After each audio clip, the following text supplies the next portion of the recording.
malapit siya ngayon. Pinakilala siya sa amin ni Assemblyman Sahuyon, isang malapit na kaibigan ng Mayor. Kim Yong-ki po siya.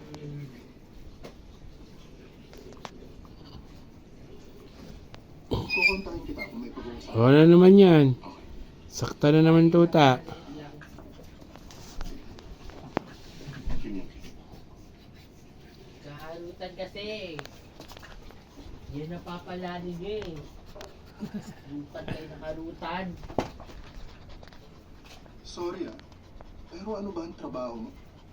Nasa investments ang trabaho ko. At kung mayroon mang nangangailangan ng tulong ko, ginagawa ko ang makakaya ko para may ahon sila. Teka, ano ka? Money lender? Ano to? Bakit mayroong loan shark dito?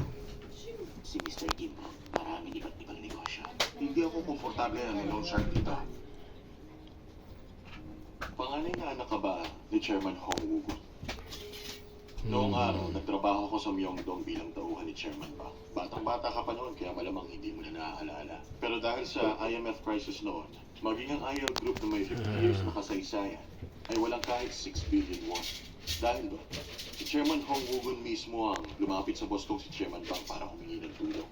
Gagawin daw niya kahit ano para sa kumpanya niya at lumuhod siya sa harap ng boss ko. At dahil doon nakumbinsin niya, si Chairman Park